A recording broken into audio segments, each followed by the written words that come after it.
पत्नी के प्यार में ऐसे खोए कि सांप को रस्सी समझ चढ़ गए छत पर। जी हाँ दोस्तों, आज हम एक ऐसी रोचक कहानी लेकर आए हैं जिसने एक इंसान को प्यार में इस कदर अंधा कर दिया था कि सांप भी रस्सी नजर आने लगा। जी हाँ दोस्तों, आज हम बात कर रहे हैं तुलसीदास जी की प्रेम कहानी की।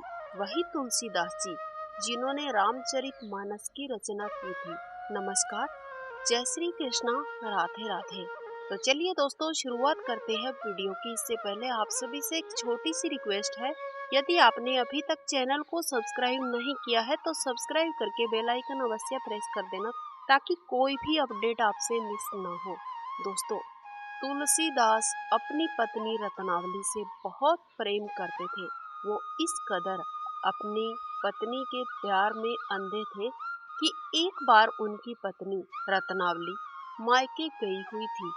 तुलसीदास जी से रहा नहीं गया और तुलसीदास जी अपनी पत्नी के पीछे ससुराल चले गए।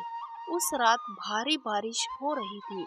रत्नावली का घर नदी के उस पार गांव में था।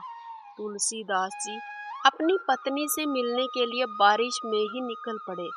नदी के पास कोई नाव नहीं थी तो उनको वहां किनारे पर बहती हुई एक लाश दिखाई दी।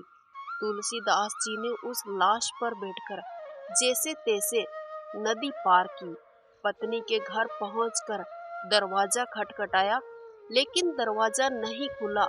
पत्नी दूसरी मंजिल पर सो रही थी और गहरी नींद में थी, इसलिए तुलसीदास जी घर के पीछे जाकर ऊपर चढ़ने का रास्ता देखने लगे।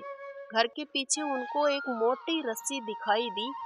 वो उसी के सहारे ऊपर चढ़ गए और सीधा पत्नी के कमरे में जा पहुंचे। पत्नी हड़बड़ा गई और बोली, इतनी रात में बारिश में आप घर कैसे आए, और वो भी ऊपर से? तुलसीदास जी बोले, रस्सी पकड़कर आया हूँ। तब पत्नी ने बाहर जाकर देखा तो वहां कोई रस्सी नहीं थी, एक सांप लटक रहा था।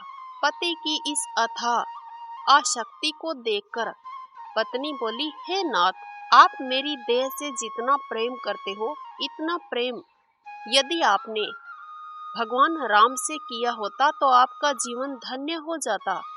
पत्नी की ये बात तुलसीदास जी के हृदय में इस कदर उतर गई कि उसी समय तुलसीदास जी घर से निकल गए और चित्रकूट में एक कुटिया में रहने लगे। जिसके बाद तुलसीदास जी को भगवान श्री राम और हनुमान जी का साक्षात्कार हुआ और भक्ति भाव में तुलसीदास जी ने रामचरितमानस, संकट मोचन और हनुमान चालीसा इत्यादि ग्रंथों की रचना की। दोस्तों, जीवन की दिशा बदलने के लिए एक वाक्य, एक शब्द, एक व्यक्ति ही काफी होता है। जिस प्रकार से रत्नावली की कही गई एक बात तुलसीदास जी के हृदय में इस कदर घर कर गई कि उन्होंने उसी वक्त घर त्याग दिया और भक्ति भाव में लीन हो गए। दोस्तों, जीवन में आगे बढ़ने के लिए यदि कोई मौका आए तो उसे छोड़ना नहीं चाहिए, उसको हासिल अवश्य करना चाहिए।